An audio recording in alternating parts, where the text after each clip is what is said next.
ایک مسلمان کو بس اتنا ہی کرنا ہوتا ہے کہ جب بھی اسے طاغوت للکارے وہ پورے اعتماد کے ساتھ اللہ تعالیٰ پر اپنے یقین کے ساتھ میدان عمل میں آ جائے اور ڈٹ کر کھڑا ہو جائے اور طاغوت کی آنکھوں میں آنکھیں ڈال کر دیکھے اور شو اپ کرے اپنے آپ کو بہت ہی کانفیڈنٹلی۔ اور جب ایسا ہوتا ہے تو ہمیشہ آسمان سے مدد اترتی ہے ان لوگوں کے لیے جو میدان عمل میں برسر پیکار ہوتے ہیں۔ اس بار بھی ایسا ہی ہوا ہے، پہلے اتری تھی ابابیل کی صورت میں اور اس بار ایران کے لیے مدد اتری ہے کووں کی اور دیگر پرندوں کی صورت میں، اور اس نے حیران کر دیا ہے ان مسلمانوں کو بھی جو اس خطے پہ نظر رکھے ہوئے تھے اور ان یہودیوں کو بھی جو اس خطے پر نظر رکھے ہوئے تھے، اس لیے تاکہ وہ ایران سے نمٹ سکیں اور اس سے لڑ سکیں۔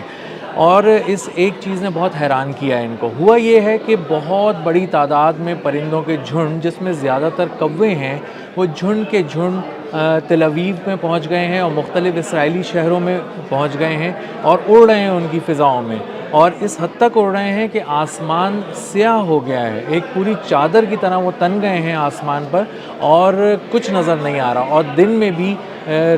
شام کا سا گما ہوتا ہے۔ اور جو گھر ہیں ان کی بالکونیوں پہ کوے ہی کوے ہیں، چھتوں پر پرندے ہی پرندے ہیں، گاڑیوں کی چھتوں پر پرندے ہیں، فضاؤں میں پرندے ہیں، سڑکوں پر پرندے ہیں، فٹ پاتھس پہ پرندے ہیں، نہ کوئی چل پھر سکتا ہے، نہ گاڑیاں وہاں سے گزر رہی ہوتی ہیں، حد نکاح کم ہو گئی ہے، لوگ بہت عجیب سا فیل کر رہے ہیں۔ اور اتنی بڑی تعداد میں پرندے اگر آپ کو آسمان پر اڑتے ہوئے ملیں تب تو ٹھیک ہے، تھوڑا بہت کسی طرح آپ حیران ہو کر گزارا کر لیتے ہیں، لیکن جب وہ پرندے آپ کی آنکھوں کے سامنے آ جائیں، آپ کے قد کے برابر آ جائیں اور آپ کو بالکل سامنے نظر آ رہے ہوں بڑی تعداد میں سڑکوں پر اور اسی طرح فضاؤں میں اپنے قد کے برابر، تو آپ خوف زدہ ہو جاتے ہیں، کیونکہ اب آپ کو اندازہ ہی ہوتا ہے کہ اگر انہوں نے ایک ایک چونچ بھی ماری تو ہمارا کتنا نقصان ہمارا کیا جا سکتا ہے اس سے۔ اور پھر انسان ان سے بچ کر بھاگنے کی کوشش کرتا ہے، اور اس کے بعد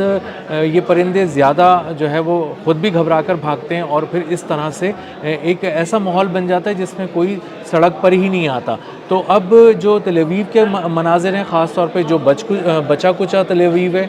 جو ایران کی بمباری سے بچ گیا ہے، اس میں جب لوگ سڑکوں پر آ رہے ہیں تو وہ عجیب سے مناظر دیکھ رہے ہیں، گاڑی میں نہیں بیٹھ سکتے، وہ سڑک پہ چل نہیں سکتے، تو اس طرح ان کی حد نگاہ جو ہے وہ کم ہو گئی ہے۔ آسمان اگر آپ دیکھنا چاہیں، یہ دیکھنا چاہیں کہ آسمان پر کیا ہے، تو نظر نہیں آ رہا ہے۔ اب بھی جہاں یہ ساری چیزیں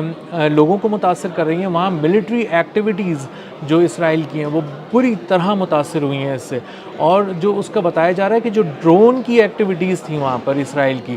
جو ڈرون اڑایا کرتا تھا اسرائیل سرویلنس کے لیے بھی اور اٹیکنگ ڈرونز جو ہیں وہ بھی، ان دونوں ڈرونز کو اڑانا اب ناممکن ہو گیا ہے، وہ کمپلیٹ ہالٹ ہو گیا ہے ان کا آپریشن۔ اور ایک فوٹیج میں یہ بھی دیکھا گیا کہ دو کوے ایک ڈرون پر جھپٹ رہے تھے اڑتے ہوئے اسرائیلی ڈرون پر، اور انہوں نے اسرائیلی ڈرون کا باقاعدہ پیچھا کیا فضا میں، اور اس کے بعد اس نے منور کرنے کی کوشش کی، ڈرون نے، جو ڈرون آپریٹر تھا وہ اس نے اس کو گھمانے کی کوشش کی، لے جانے کی کوشش کی بچا کر، لیکن وہ اس میں کامیاب نہیں ہوا، اور کووں نے اپنی چونچ سے مار مار کر اس ڈرون کو ایک طرح سے آپ کہہ لیں گھائل کر دیا، اور اس کے بعد اس حد تک ٹیکنیکلی گھائل کیا کہ وہ زمین پر گرا اور تباہ ہو گیا۔ اسی طرح جو ریڈار سسٹمز ہیں وہ بھی بری طرح خراب ہو چکے ہیں۔ اس کی وجہ یہ ہے کہ جب ان کے جھنڈ ہوتے ہیں پرندوں کے، جب یہ اڑتے ہیں ایک ساتھ تو یہ کچھ ایسا سگنیچر پیدا کرتے ہیں فضا میں جس کو ریڈار سسٹم ایک حملے کے طور پہ لیتا ہے، اور اس کو سمجھ میں نہیں آتا کہ یہ دشمن ہے یا کوئی اور چیز ہے، اور جب وہ اس کو سمجھ نہیں پاتا تو یا تو وہ خاموش ہو جاتا ہے اور اس سے جڑا کوئی جو سسٹم ہوتا ہے وہ فائرنگ نہیں کرتا کسی قسم کی، یا پھر وہ ایسا کرتا ہے کہ اس کو پڑھ ہی نہیں پاتا، تو چکرا جاتا ہے ایک طرح سے ریڈار سسٹم اور اندھا ہو جاتا ہے۔ تو یہی، اور چونکہ وہ آنکھ ہوتی ہے فوج کی، تو اس لیے ریڈار سسٹمز کو بہت زیادہ آپریشنل اور فنکشنل رکھا جاتا ہے۔ لیکن اب یہ جو پرندوں کے جھنڈ یہاں پہنچے ہیں تل ابیب اور اس کے ارد گرد، انہوں نے خاص طور پہ ایک تو ڈرون آپریشنز کو سسپینڈ کر دیا ہے، اور دوسری بات یہ ہوئی ہے کہ وہاں پہ ریڈار سسٹمز ہیں وہ اندھے ہو گئے، اور وہ ان سگنیچرز کو پڑھ نہیں پا رہے کہ کیا یہ دشمن ہے، کیا یہ دشمن کا بھیجا ہوا کوئی پروجیکٹائل ہے، کوئی آبجیکٹ ہے، یا یہ کوئی پرندے ہیں۔ تو یہ اسرائیلی آرمی کے لیے ایک بہت بڑا چیلنج بن چکا ہے یہ سارے پرندے مل کر. ایک تو وہ ان کو نقصان پہنچا رہے ہیں اور دوسرا ان کو اندھا بھی کر رہے ہیں. اس طرح جو فضائی آپریشنز ہیں ڈرون کے علاوہ جو فائٹر جیٹس کی صورت میں تھے وہ بھی بری طرح متاثر ہوئے ہیں کیونکہ حد نگاہ بہت کم رہ گئی ہے اور آسمان پہ چونکہ پرندے ہیں تو اس کا بہت زیادہ امکان ہے کہ وہ فائٹر جیٹ سے ٹکرا جائیں گے. وہ اس کی کسی ونڈو میں کوئی اس طرح کی دراڑ ڈال دیں گے جو حادثے کا سبب بن جائے گی اور طیارہ اس سے تباہ بھی ہو سکتا ہے, یا وہ انجن میں جا کے پھنس سکتے ہیں, یا وہ کسی طرح سے ٹکرا سکتے ہیں بڑی تعداد میں جس سے اس کو نقصان ہو سکتا ہے اور ایک فائٹر جیٹ گر بھی سکتا ہے. تو اس لیے جو فائٹر جیٹ کے آپریشنز ہیں وہ بہت محدود کر دیے گئے ہیں اور بہت ہی خاص جو مواقع ہیں صرف اسی پہ ان کو اڑایا جا رہا ہے. اسی طرح جو فائٹر جیٹس کی منورنگ ہے اور اسی طرح جو مختلف پروجیکٹائلز تھے ان کی جو منورنگ ہے وہ بھی بہت زیادہ متاثر ہوئی ہے اور وہ ایک سڈن جو منور ہے وہ نہیں کر سکتے کہ اب ان کو بہت قریب سے جب ان کے پاس یہ ساری برڈز آ جاتی ہیں, یہ سارے پرندے آ جاتے ہیں تو ان کے لیے منور کرنا بہت مشکل ہوتا ہے. یعنی ان کے لیے بچ کر نکلنا اور اپنے آپ کو نیویگیٹ کرنا اور اس کو چکما دے کے نکلنا یہ بہت مشکل ہو جاتا ہے. تو اس لیے بہت زیادہ امکان یہی ہے کہ اگر کسی طرح کا بھی آبجیکٹ اڑایا جائے گا تو وہ بری طرح پرندوں سے ٹکرائے گا, پرندے اس کو ہٹ بھی کریں گے اور فضا میں وہ اتنی بڑی تعداد میں ہیں, بتایا جا رہا ہے کہ لاکھوں کی تعداد میں یہ پرندے ہیں جو اڑ رہے ہیں اور یا پھر بیٹھے ہوئے ہیں. تو وہ نہ صرف خوف کی علامت ہیں بلکہ ان کے ملٹری آپریشنز کو بھی روک رہے ہیں. اسی طرح ایک بہت ہی بری فیلنگ لوگوں کے دل میں یہ بھی آ رہی ہے اسرائیلیوں کے کہ کہیں یہ کوئی خدا کی طرف سے کوئی پیغام تو نہیں ہے, اوپر والے نے ان کے لیے کوئی پیغام تو نہیں بھیجا, کوئی سختی کا پیغام تو نہیں بھیجا, یا ایسا کوئی پیغام تو نہیں بھیجا کہ تمہاری تباہی بس اب کچھ دنوں کی بات رہ گئی ہے. کیونکہ اتنی بڑی تعداد میں پرندوں کا آنا غیر متوقع ہے. گو کہ اس میں ہجرت کا ایک سیزن ہوتا ہے جس میں یہ مائیگریٹ کرتے ہیں, پرندے جاتے ہیں اتنی بڑی تعداد میں, لیکن بتایا جا رہا ہے کہ یہ ایگزیکٹلی وہ سیزن نہیں ہے جس میں یہ جاتے تھے. یہ اپنے روٹین سے ہٹ کر یہ پرندے ٹریول کر کر یہاں پہنچے ہیں اور اتنی بڑی تعداد میں پہنچے ہیں کہ انہوں نے پوری فضا کو کور کر لیا ہے, پوری زمین کو کور کر لیا ہے اور لوگوں کے دلوں میں خوف بیٹھ گیا ہے کہ آنے والے کیا دن ایسا تو نہیں ہے کہ ہمارے لیے کوئی بہت ہی بڑا مشکل اور تباہی کا پیغام لے کر آ رہے ہیں. اور اسی طرح ملٹری ایکٹیویٹیز جو ہیں وہ بھی بہت زیادہ سمٹ گئی ہیں, محدود ہو گئی ہیں کیونکہ بہت زیادہ ملٹری ایکٹیویٹیز اس دوران کی نہیں جا سکتی.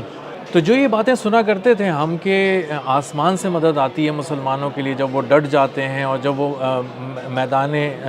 میں ہوتے ہیں, میدان جنگ میں ہوتے ہیں, برسر پیکار ہوتے ہیں تو آسمان سے مدد اترتی ہے, معجزے رونما ہوتے ہیں. تو یہ جو ہم سنا کرتے تھے یہ اب حقیقت کا روپ دھار رہے ہیں. بس یہ ہے کہ آپ کی نیت کتنی خالص ہے یہ امپورٹنٹ ہے اور آپ واقعی طاغوت کی آنکھوں میں آنکھیں ڈال کر اسے للکارنے کی صلاحیت رکھتے ہیں کہ نہیں, اور آپ میدان عمل میں اترے ہیں کہ نہیں, اور آپ نے جنگ کے میدان میں اپنے آپ کو ناتواں محسوس کرنے کے باوجود